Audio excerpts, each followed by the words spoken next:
They would be like, son, you better not do drugs, because if you do, it'll ruin your life. And you'd be like, why? Because they're really fucking fun. I did drugs, so I know. I'm like, oh, cool. Well, you're lying. I'm going to go out and do drugs. And you're like, oh, wow, drugs are awesome. These are really, really fun. And that was just it. And then you'd wake up and you'd have a hangover. You'd pay your price and you'd go about your day. Nowadays, it's like, hey, do you want to play Russian roulette every time you go onto the streets? Like literally every time. In fact, it's getting so bad in parts of Vancouver that apparently like 80 to 95% of the drugs are adulterated here. 80 to 95% are adulterated. That's fucked up. I'm sorry, Zoomers. Y'all got a really bad deal. All right, a really, really bad deal.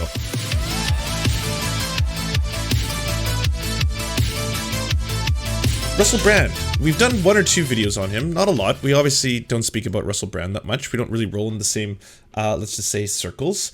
But I've said this before, I don't know if you've seen Russell Brand's channel lately, but something's definitely up, you know? How big pharma CEOs plan to profit from keeping you sick. Is everyone getting high? Can we really trust the vaccine fact checkers? Thoughts on Biden can sink any lower? Think again. So Trump was right about the Clintons and Russiagate. Vaccine apartheid, Don Lemon's bombshell, you were trapped, this is why nothing will change, you know, you can't trust big pharma, red pill or blue pill, why the Matrix matters, interviewing Tim Pool. That was the last one we watched, but he's got a pretty obvious pattern, and now he's kind of becoming one of those useful idiots, because Glenn Greenwald went on a Twitter sphere today saying like, oh, I'm so happy that Russell Brand had the bravery to talk about how Trump was right about Clinton and Russia and all this kind of stuff. It just seems unusual. I mean, this one was uploaded 4 hours ago, so I can even take a look at this, but I wanted to watch Is Everyone Getting High? Because I figured, you know, it's talking about drugs. We might know a little bit about that. Well, some of you will. Not me. I'm pure. But I'm sure some of you know a little bit about that. There is a global worker shortage. People can't get workers to do jobs. Is it because they're not paying them enough? Is it because they're making ridiculous demands of those workers? Well, not in some cases, because some companies are dropping drug tests for workers simply to make it easier to get workers. Sort of accepting, you don't have to be on drugs to work here, but it helps. Hello you, welcome to the news. In the midst of a global labour shortage, employers around the world are doing away with drug tests in a desperate bid to attract more job applicants, fill more roles and retain more workers. That's pretty funny, isn't it? Drug testing, for the large part in the United States and in Canada, is just, and in Europe too, is just such an affront. Like, so much of it was about finding people for like, okay, here's the shitty thing about drug tests. I'm just going to tell you this. If you happen to enjoy cannabis, the marijuana, the reefers, as it were, you have to put up with the fact that that will be in your body's system via a drug test for about 30 days. 30 days. Whereas, if you did yourself a whole bunch of crystal meth, like 2 days ago, you'd be completely fine. So the incentive, all of a sudden, to a lot of people is like, well, I can't really do marijuana because I get drug tested randomly at my job. Maybe I should do other drugs. And so it's like, okay, fine. There's a lot of other drugs that leave your system way quicker. But what a burden to weed smokers. That's why overwhelmingly it would disproportionately affect weed smokers, because again, it's a drug that stores itself in your body and is able to be tested for such a long period of time. It's really unfortunate. All right, we need workers. You're allowed to take drugs now. A survey conducted by staffing firm Manpower Group, released this week, indicated that employers worldwide were eliminating job screenings or drug tests as an incentive to attract and retain in-demand talent. Are you on drugs? Yeah. A legal drug Would as well. you like a job? No, not really. Well, look, you can still take the drugs. Okay then. Could you be in at noon? No. Well, just try your best. That equates to employers. Wait, you used to do a ton of drugs. Why are you making fun of drug culture like that? Here's the thing, like, people have this idea, and don't get me wrong, I'll be the first person to tell you, I hate stoner culture, okay? I just hate the whole, like, oh man, if we just smoke more weed, we can save the universe, brah. Have you expanded your brain? I'm wearing nothing but pure hemp oil seeds around my body.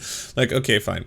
But at the same time, like, drug users, overwhelmingly, are everyone. Like, it's just, we've got this idea that people who use drugs, either, like, especially if they use harder drugs, they're going to be either sketchy or shady, or they're going to just be like criminals or stuff like that. Maybe you've got some racial elements or components associated with what you think is a stereotype for a drug user. I don't know. That's on you. But at the same time, like, they're mostly just everyday people who go about their day, who go about their job. And, I mean, if we want to expand our understanding of what exactly are drugs, like, fucking, this is a drug. I'm drinking a drug right now. This is coffee. It's a little. I don't know if I can show you without spilling it, but it's black coffee. Yeah, there you go. There's my evidence. So I'm drinking drugs live on stream right now. That's right, Twitch. I'm doing drugs live on stream. Wait, watch me take a hit. Well, wait, I need some inspiration. Hold on.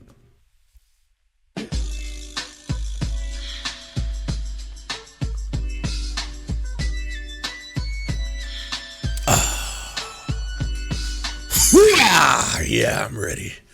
I'm ready. Ready to talk. But everything, you know, aspirin, Tylenol, fucking, those are drugs. Most likely, if you are older, you might be getting, or not even older, people get drugs at very young ages now. I mean, do you suffer from anxiety, depression? You might be on SSRIs, right? You have high blood pressure. You might be on drugs for that. There's so many drugs. And yet we really vilify people who use the specific little set of illegal drugs. Those are the bad ones, but these are the good ones, all right? Don't do amphetamines. Do Adderall. It's better. It's more refined, all right? So just so you know, one is good, one is really, really, really bad, okay? Don't do mushrooms. Don't you dare do mushrooms. None of you do mushrooms. Mushrooms are the devil. So is MDMA. And don't believe all those fools who tell you that apparently they show that they might have some kind of statistical advantage in helping people who have PTSD or other kinds of anxiety or forms of depression. That's all flimshaw, okay? That's malarkey. Don't believe it.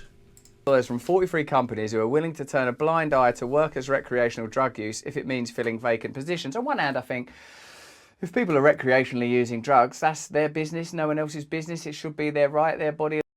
So I think if I could just political position Russell Brand now, he's kind of going for the libertarian angle. Seems to be he's kind of a libertarian who also cares about, he like openly says he cares about poor people. But it's mostly libertarian stance on these kind of things. Your body, your choice, your rights, you should do that. No one should tell you otherwise.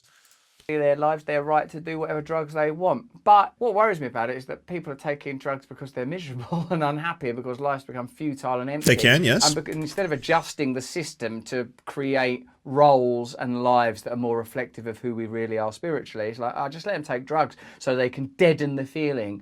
Now, what do you mean by adjusting the system? Adjusting the system to create roles that'll fulfill our lives spiritually as well. Like that's the ...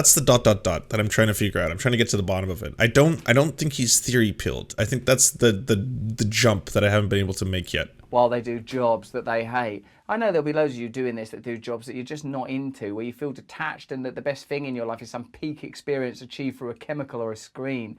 That's the macro view, you know, when we're doing these chats, when I'm doing these videos, I'm thinking, there's something better. There's something better for all of us. The aim can't be to live in relative. What do I think about Vancouver's Drug Liberation Front? What do I think about the group? I'm not familiar enough about them to start talking about it, but if it's the group that's been giving out free cocaine and meth and heroin, I'm 100% for them. If anything, yeah, that's a fantastic thing. I know people are going to be like, Lance, what the fuck are you talking about? Here's my idea of legalization. You should legalize drugs because then you take away the ability for the black market to be able to produce and sell them and profit off them under capitalism. Also, that makes the drugs very, very unsafe because, again, the incentives for a drug dealer, but more importantly, a drug supplier, are going to be what is the best way for me to make the most amount of money. Turns out if you introduce something like fentanyl, which is incredibly cheap to produce, you can make just bundles and bundles of it overseas in China, and then you can actually simulate the properties of other drugs by combining it with other things. Well, you have this problem that we have today where street drugs are incredibly dangerous. That's kind of okay for people who are casual users and are just like, all right, I won't do that anymore. I'm going to stick to Red Bulls and vodkas and I'm going to be fine. But to people who had to take those drugs every day to get through the day because they're full-blown addicts, yeah, all of a sudden they start dying and just dying by huge numbers. And we have the opioid crisis in Vancouver, and it's horrendous. I have, firsthand accounts of losing family members and friends to the opioid crisis and the fentanyl crisis. So if there's an organization that is going to be giving out 100% pure, unadulterated drugs to addicts, I have zero problems with that. Like, I would rather people who are addicted to drugs do not die. That would be my immediate goal. That's one of the reasons that I'm very for everyone out there should learn how to use naloxone kits. Everyone should learn how to use help people out who need them, right? Like don't use alone if you are picking up street drugs because Lord knows what's in them. Get your drugs tested tested. For the love of God, Zoomers, it really sucks you're getting such a shitty deal in this day and age, because in my time, people told you not to do drugs because they knew they were fucking fun. That's what parents would do. They would be like, son, you better not do drugs, because if you do, it'll ruin your life. And you'd be like, why? Because they're really fucking fun. I did drugs, so I know. I'm like, oh, cool. Well, you're lying. I'm going to go out and do drugs. And you're like, oh, wow, drugs are awesome. These are really, really fun. And that was just it. And then you'd wake up, and you'd have a hangover, you'd pay your price, and you'd go about your day. Nowadays, it's like, hey, do you want to play Russian roulette every time you go onto the streets? Like, literally every time. In fact, it's getting so bad in parts of Vancouver that apparently like 80 to 95% of the drugs are adulterated here. 80 to 95% are adulterated. That's fucked up. I'm sorry, Zoomers. Y'all got a really bad deal, all right? A really, really bad deal. Have you seen the Vice video on the Scandinavian drug centers? Well, someone just sent me a video from the Canadian center that does it. I'll watch that one after this. Poverty and spiritual penury, drugging yourself through the day before just sort of tipping over into an open casket. Last month, a report by Deloitte noted that this global talent shortage, when do we start? That's really confusing, is coinciding with elevated unemployment rates. There are apps out there so you have to use a loan. That is true. If you don't have access to friends, or you're just too ashamed because you're like, hey, I want to do drugs at 3 a.m. and I'm too ashamed to call a family member to help supervise me because I know they'd try to take it away from me or something, or they'd report me to jail. There are apps you can use, and the apps basically have you have to like answer, you have to sign in every couple minutes and answer questions, stuff like that, but they save lives, because in the event that you do not do that, someone will be knocking on the door within 5 minutes with an naloxone kit to stop you from having an OD. Rates in places like the US, UK, Canada and Australia as economies start to reopen following COVID-19 lockdowns. Not only are more individuals finding themselves out of work, but employers are also experiencing difficulty in attracting and hiring qualified candidates. Screening measures like drug tests, which threaten to weed out candidates from an already small talent pool, only complicate. So this just adds to the fuckery. So basically, we had a situation where companies were not paying people more than minimum wage because they legally didn't have to. So what's the point? And it sucked. And the people who worked in these environments were like, this fucking is the worst. And then all of a sudden, they leave for an extended period of time. They're getting unemployment insurance or whatever other kind of government funding that they're privy to getting. And now all of a sudden, they're like, hey, I don't want to go into my minimum wage job, and fuck you. And why were you paying me whatever the minimum wage was when you could have been paying me $15 to $16 an hour? And wouldn't you know it, a whole bunch of these fast food places started to be like, hey, guess what? We'll pay $14, $15, $16 an hour. We'll give you some benefits. We won't treat you like a human cog anymore. So that's another thing. And now on top of that, like, and we'll stop just randomly testing you for drugs too, because that was the thing that we were doing that also made your lives super shitty. Things further. I've spoken to friends of mine that are in business and that work in hospitality and stuff, and they can't find people to wait, and they can't find people to be busboys. And I suppose I'll say here what I said to them: why don't you pay people more money? And they said, well, because the economic model of our business cannot sustain that. And then I thought, wow, it shows you how fragile these things are, and that they are utterly dependent on what you might call underpaid labour, because I think to a degree it's a migrant crisis also. Certainly in the UK, many people think it's as a result of Brexit and people like having been at home furloughed for ages and thinking, I ain't doing that no more. I'm like, oh God,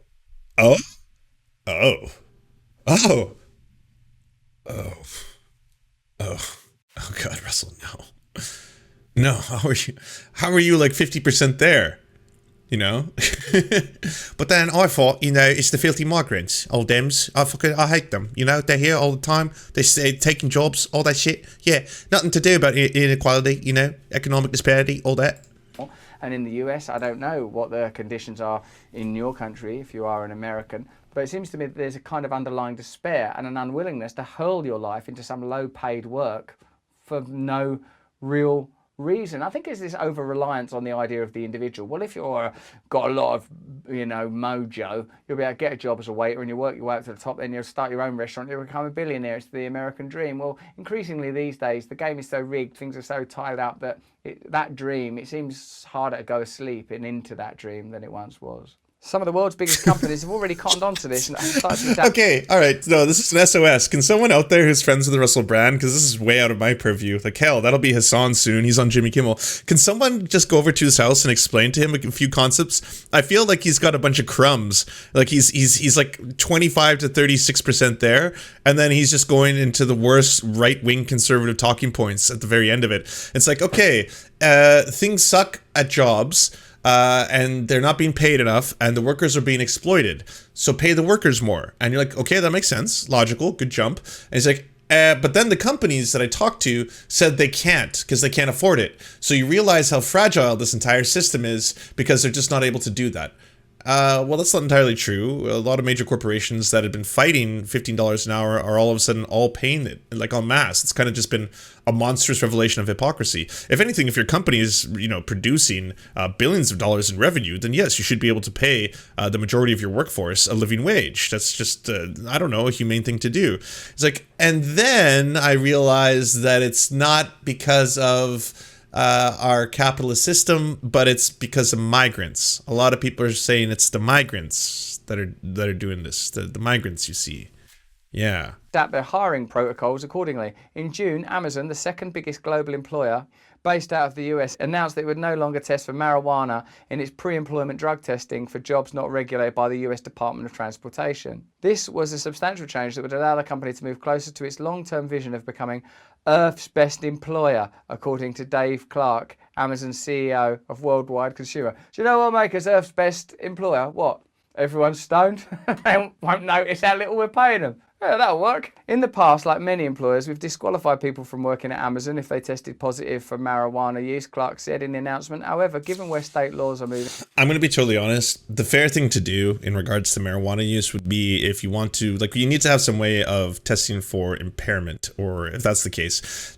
There are people who need to take drugs that other people would consider incredibly powerful. I'm talking about amphetamines every single day in order to stay focused, because if they have really severe ADHD, otherwise they're just going to be all over the map, right? There are people who smoke marijuana and still are very competent at their jobs. There are people who smoke marijuana and should be nowhere near their place of work because it would be absolutely ridiculous. So, I mean, that would be one way to at least standardize that practice. Can you test for levels of impairment if that is what you're worried about?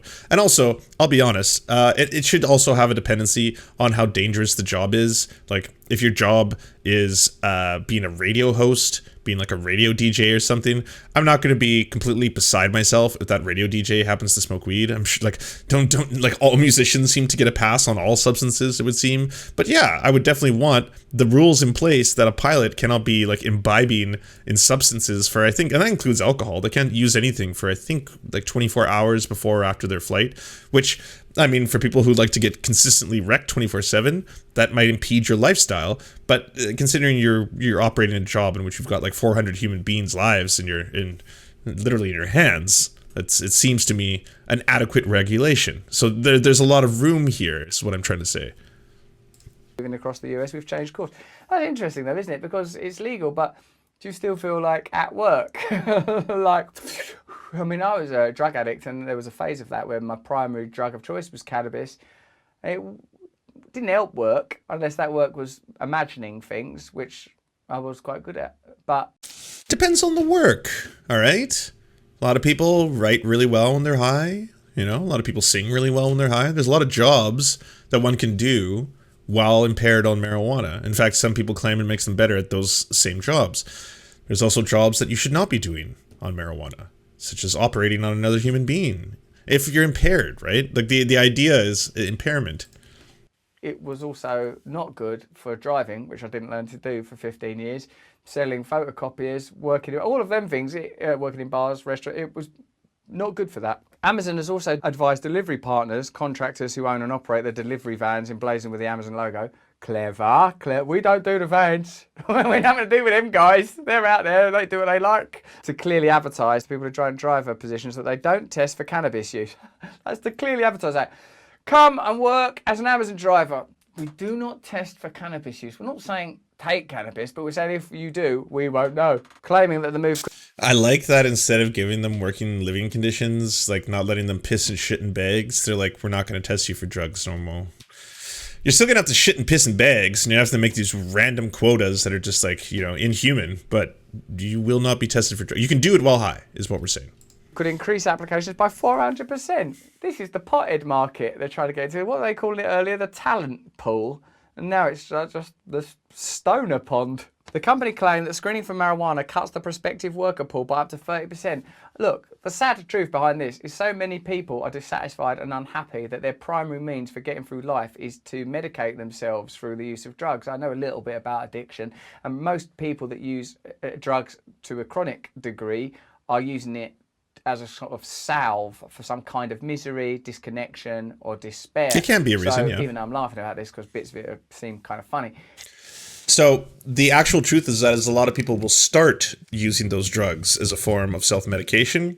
Then the problem becomes they can no longer stop using those drugs. In fact, the vast majority of people who are addicted to opioids, which is, of course, the name of the crisis taking place in North America, a lot of them got started by their doctors. The drug dealers were their doctors. They were not some, you know, scary person in a trench coat in a dark alley, you know, saying, hey, kid, you want to try a hit of this secret substance? One is free. The rest is like, no, it was their doctors who were like, oh, you got a broken leg, did you? Well, I've got this new drug, see, and it's really exciting. And I've been told by the bribes and the amount of money that my hospital is now getting that it's a really good drug I should push on you called Oxycontin. Yeah, so I'm going to give you about 10 of these, and then once the leg is no longer in pain, you won't have to take them anymore. And then those 10 pills are gone, and then the kid's brain is a little bit changed and rewired, and all of a sudden he doesn't get the same kind of dopamine hit from everyday life, and he's like, well, I think I should do something about this. I should get more of that Oxycontin, because it's good for me. It's healthy, see? Turns out the doctor's not allowed to keep prescribing him the Oxycontin because his leg's no longer broken, and that's just kind of weird. He's not that kind of drug dealer. So the kid looks for that kind of drug dealer because now he needs that kind of drug dealer, because now it's like, well, I need to get that Oxycontin feeling.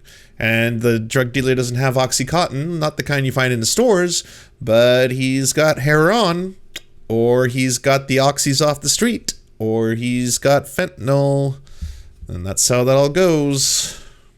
At the heart of it, this is very sad, because there are two truths that are revealed by this.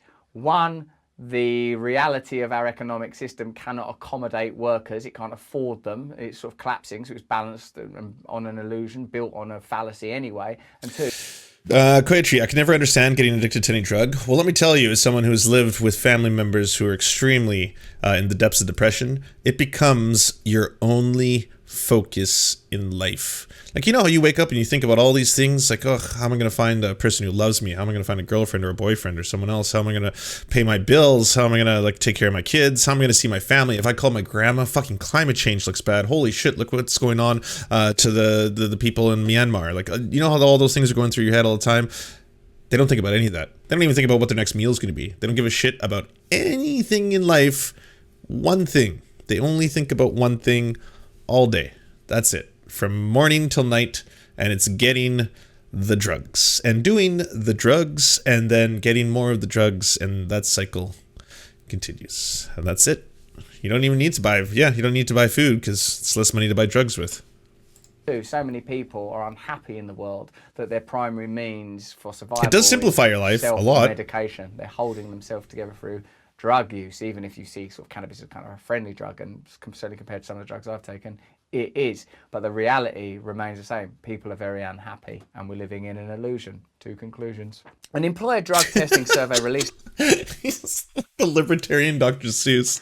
What's going on here? So, hey, some of the things that he's sitting on are true, all right? People use drugs as a form of escapism, and something should be said about the fact that this increase in opioid use has a handful of factors, the biggest one being, of course, the problem with doctors prescribing it normally, and then people not being able to stop taking it because it is highly addictive. Opioids are highly addictive because, yes, they make you feel incredibly good. Your body wants to keep feeling that way. But a really big thing should be said about alienation. If you want to talk about people all of a sudden experiencing higher rates of suicide, disconnectedness, all this thing, a lack of spirituality, or anything you want to call it, I mean, there's a multitude of factors for that. One of them is, yes, the economic system that exploits workers by its very nature. That's going to be incredibly alienating in and of itself. The other is, of course, the way we interact with each other through social media, right? We're more disconnected than ever. We talk to each other through little small, text messages and tweets and Facebook posts and Instagram posts, and it's all this artificial version of our lives. It's either incredibly hyperbolic or very angry or very combative, but it's also very disconnected from what was once human, and it's also so addictive in and of itself, right? Those are addictions as well. Social media, for everyone in here who's like, I don't do drugs, I don't know what addiction to drugs is like.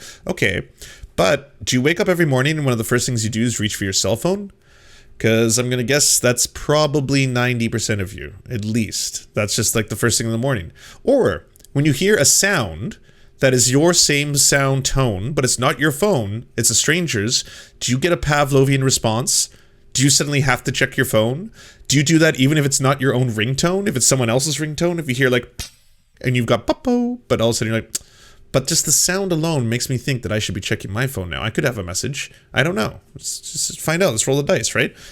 Y'all are all addicted. Y'all are all addicted. It sucks. It really sucks. Is one of the first websites to go onto every morning Twitter? And didn't you just start doom scrolling and then all of a sudden it's 30 minutes of your day gone? Or is it Reddit? Is Reddit your drug of choice? And all of a sudden you start doom scrolling and then all of a sudden it's like another hour of it has gone away? You know? No, I'm not Lance, sent with iPhone.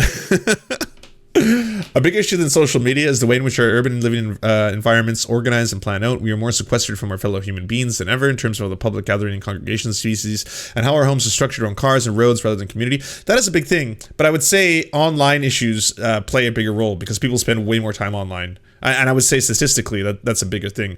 And the problem is that these AI devices, we're designing them on the other end, and this is all with economic incentive. Yes, capitalism is driving this problem. On the other end, you have AI, which is basically what human beings have decided. We can't control this many people. It's just not possible. We can't control a billion human beings using our software, so we need AI to help us. This AI is going to also combine with our ability to have to profit off these people and profit off these mediums. So we're going to have to use advertisement. How do we get them to use ads? And how do we get them to also stay on our platforms for as long as is humanly possible? How do we make it more and more addictive? Let's implement things that work the same way that slot machines do. The same way that people get addicted to gambling, they get addicted to social media. The same way you doom scroll, that is you hitting a slot machine every morning, just waiting to see what the three things up. Just watch train wrecks any given night. You'll get an idea of what that is. So in the morning, you go on your phone and all of a sudden it's like, and that's why you keep scrolling, because you're looking for that next fix. You're looking for that next thing that's going to enrage you or make you mad or make you happy or make you sad, whatever your feed usually does. And when you get that, you're like, whoa, time to retweet or time to fight or time to make it. And it's a self-perpetuating problem. Capitalism creates an environment built on dopamine rewards and short-term gain. That's why people are more predisposed to addiction more than ever, constantly. And then there's the alienation, trauma, alienation exacerbates. It's a multitude of factors, right? People on drugs forget to eat in the same way people online forget to eat. Hey, it's true. It's true. Guess what Train is doing right now? Let's see.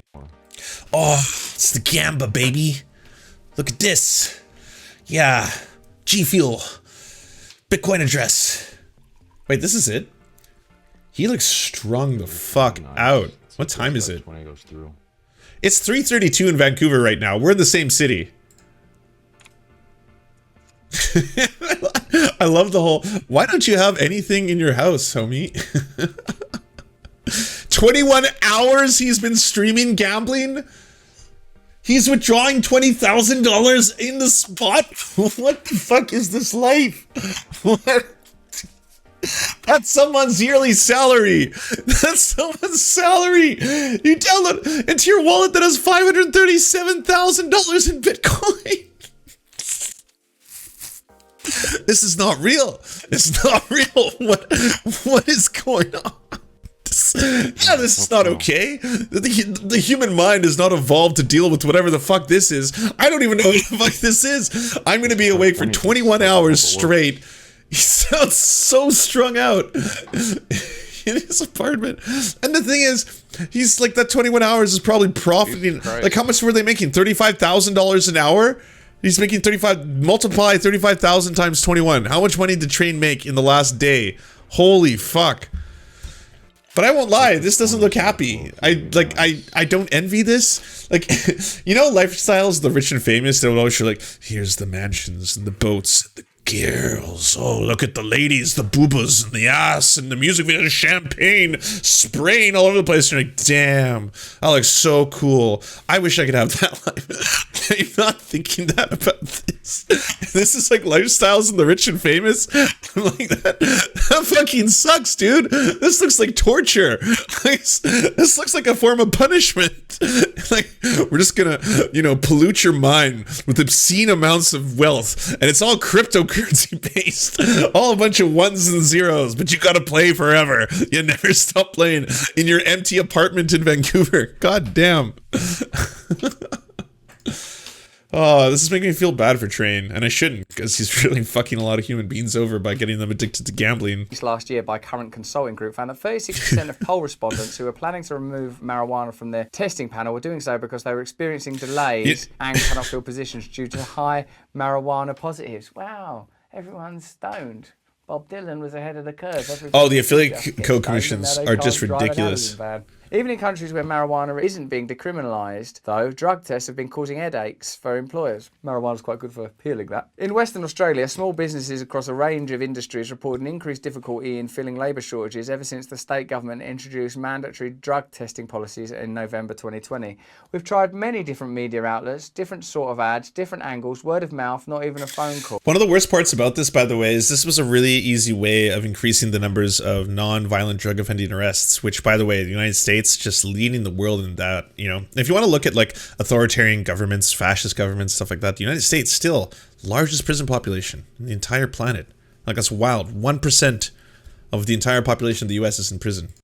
Said Steve McKenney, owner of a butchery company. If we put a sign up, we could easily get 40 or 50 applicants. But if the sign says, must submit to drug testing, it's down to 4 or 5. Yeah, Stitchins, it's got to be the Trump Tower or Shangri-La. I want to work in a butcher's if I was stuck. I mean, I'm not trying to dox train wrecks, but to have like a McMansion apartment of that size where you can just gamble all day, it's got to be in one of those buildings. It would seem to like, oh, Jesus Christ. Oh, this was a lamb. With talent shortages plateauing at a 15-year high, many employers around the world are deciding that something has to give, and for several thousand of them, that's drug tests. Wow, drug tests are by the by. That's interesting, isn't it? For some of you, what a relief, because now you can, take drugs while you do your job. But for me, the serious things that come out of that story is that the fragile capitalist free market economic model with regard to businesses that require low-paid employees can't survive without the illusion of low-paid labour, and a significant number of people are stoned all of the time. Oh my God, how are you like 36% consistently? It's like you almost got it, and then all of a sudden it's like, ring? It's a fucking immigrant, that. It's just a fucking immigrant, that. It's people stoned all the fucking time. That's my problem, yeah? Oh. Because life is painful and difficult. It's odd how we misread these signs, how we see it as, we need more migrant labour, or, but when sort of... I'm just going to set this up for everyone. If you want some theory 101, super easy, all right? We have this dynamic in our current paradigm. This is how the entire economic system works. You have employers and you have employees, all right? And then your employees have to produce a product for you. Doesn't matter what that is. It can be a commodity, it could be a service, it could be a song, doesn't matter. You're going to have to sell that song, product, widget, whatever, for more than you are going to pay your employee. You have to do that in order to generate a profit. That is the exploitation of their labor. You have to use the surplus of that labor in order to become successful at your job. You then, as a company, need to compete with other companies. Now, that in and of its surface doesn't explain the entirety of the problem, because we now combine it with our third wave capitalism, where we have corporations that become these massive entities that are beholden to no one. They have boards and CEOs that are practically like lords and master, like gods and emperors that control all of our lives. And then we've combined that with the Silicon Valley aspect in the modern era, and this is a very recent phenomenon, where the majority of all of humanity spends all of our time on these incredible pieces of technology, these screens, and these companies are run by, again, just a handful of very small amount of people. So we've turned a small amount of people into god kings on earth, mostly tech bro nerds. It's unfortunate. But you got your Zuckerbergs and your Bezos, and they're all out there, and your Dorseys, and they're all living in whale placentas and deciding everything that we're going to do in the future. And now they can actually control elections and revolts, and then they can change the course of history depending on how they filter information. And they kind of care about that, but they kind of don't. And they're kind of just like, well, as long as we keep making profit, we're going to keep doing this whole fucked up thing. Oh, man. I just got to get back to the realness, you know? Like time in, and the economy is somewhere else. I'm wasting my, you know what I'm saying? Mm-hmm. Oh, yeah. Bring me that money. Come on. It's making it look so easy. Okay, I'm just watching this. It's thousands of dollars. Thousands. Just going down. No way. Huh. Jeez, that was This is even weirder now that I'm seeing it, because I never watched the gambling meta for long. But wow. I sat there on a dry streak for like fucking 9 He's hours. Is this the... Okay, so he's at 566,000. So he's almost lost $10,000 in the time that I've been watching Trainwrecks. That's just gone. Just buy $10,000. Like something that could change someone's life. Just evaporated out of nowhere, and just to see the numbers roll a little bit. It's 64, 62. He's about to hit. Oh no, he has. He's hit $10,000. Gone. $10,000. Evaporated. Oh no, he won 6,400. Okay. Okay. Now he's back up. Oh, the thrill of the chase. You know, I only lost like $3,000. It's not as bad. Oh. No, he's almost back down. Oh, look at this. Also, why are people watching this? What is, like, this isn't even a fun video game. Is it just the gambling thrill? Like 30,000 people are like, well, I'm also experiencing the thrill. It's scary watching you lose $100,000 and then win $10,000. Oh man, what a world we live in. Hey, do you like movies? Do you like Serfs? Do you want movies and Serfs watching the movies? So then come over to the new channels. It's the Serfs Cinema. Thanks so much for watching, everybody. Can you do the thing, you know, that thumbs up and comment and all those things that help us out in the algorithm that controls every aspect of our lives? Also, if you happen to have a Facebook account, can you delete it? Like just delete it. You should probably delete your Facebook account because it's not a great company. But hey, if you can't do that for whatever reason, I understand. And could you also go to facebook.com/thesurftimes then and give us a little like and a follow. We're just trying to push back against the fact that people like Ben Shapiro happen to dominate the platform entirely. And when everyone asks why do older generations believe the things they believe, one of the problems is the majority of them on social media use Facebook. So to counter that, we're just going to be on there too now. Also, if you happen to have a union or a worker co-op or even a leftist project, podcast, website, Zoom, MySpace, it doesn't matter. We will advertise it for free on this channel. All you got to do is go to weareserfs.com and use the forms that we got there, weareserfs.com. Thanks, everybody. To our gods, Xander Corvus and Peyton L. Just, may you shower us mortals with gifts from the heaven. To our monarch, Tom Spiker, we are your humble jesters, clowning around for your amusement. To our lord, Trevor R. and Alexander Thaler, we give you our thanks for this meager land for us to toil our seed. To our knights of the Round Table, Egbard Sealine, Matthew Scarborough, Stellar Vision, Ariana McCarthy, Daniel Sutton, Ants Are Still Running the World, Coulter Smith, Tom Groh, Val 9000, Jenna Tal, Dark Puppy, Quiet One 85, Anna Loves Riley, Omni, Riley and Anna, Poodlehawk, The Tim Caucus, Multimondi, Trevor Janis, Lemmy 101, Anthropophojak, Saren 42, Chronic de Hemphog, Catherine, Radical Maniac, Ramon Acosta, Incosin, Violent Orchard, Sophie Baby, Political Puppy, Andreas Chiringuito, Zach Christensen, Josh Mickelson, Todd Buckingham, and Todd Lajeunesse. We raise our glasses and we salute you, our comrades.